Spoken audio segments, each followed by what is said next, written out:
Hello everyone, this is Rick Mantei, and I've been doing this now for over 40 years, this business, and I love it, and I love the clients, and I love the employees, but there's something that I think, I go visit clients every week in their homes, and one of the things I see is I see people becoming stagnant.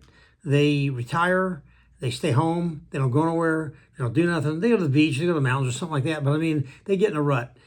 I just came back from a 2-week cruise to the Baltic in the middle of the heat of the summer. I highly recommend it. Now, people go, well, it's a lot of hassle. You got to go through TSA, you got to go through the airports, you got all this stuff. That's true. You got to go through every bit of that. That's exactly right. But the rewards that one gets from going to these places is enormous, and I can't even put a value on it. They can be very inexpensive. They can be expensive. Mine was kind of middle of the road.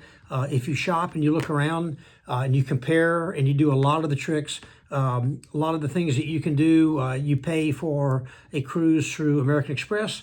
You pay if you've been on a cruise with them before, if you're military, if you're a travel agent. All these things, if you know a travel agent, all these things can bring the cost down significantly. Look for specials, look for sales, get on their website or their mailing list to where they'll mail you, let you know when there's different prices. I wound up getting about 60% off of mine. I took 5 people, and it was absolutely wonderful. We had a ball.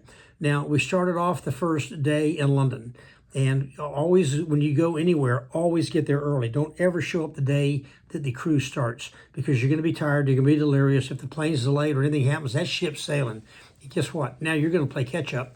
And I don't know what they do. I have no idea what they do, but I'm sure it's no fun to try and catch up with the ship. And I'm sure it's also going to be extremely expensive. So get there a day early to where you can get through the jet lag, and then you can start the trip. We went to London, and then from there, we went to Oxford and had a great time going through the college town and enjoying Oxford. My girls got to do one of the treats of the entire trip. They got to have some afternoon tea per the Queen, which they absolutely loved.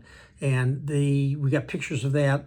You can't get a price tag for stuff like this. And yet, one of the things that I learned from Merrill Lynch, before I went to Merrill Lynch, I used to be cheap. I didn't go nowhere. I didn't spend no money. I didn't do anything. And then they showed me the beauty of living life. And I really learned to do it when I was there. And now I'm a fiend of doing things like that. So go out, get off your duff, go and have fun. If you don't know how to do any of this stuff, call me. And I'll give you all kinds of tidbits on how to do it. And until next time, you guys have a nice day.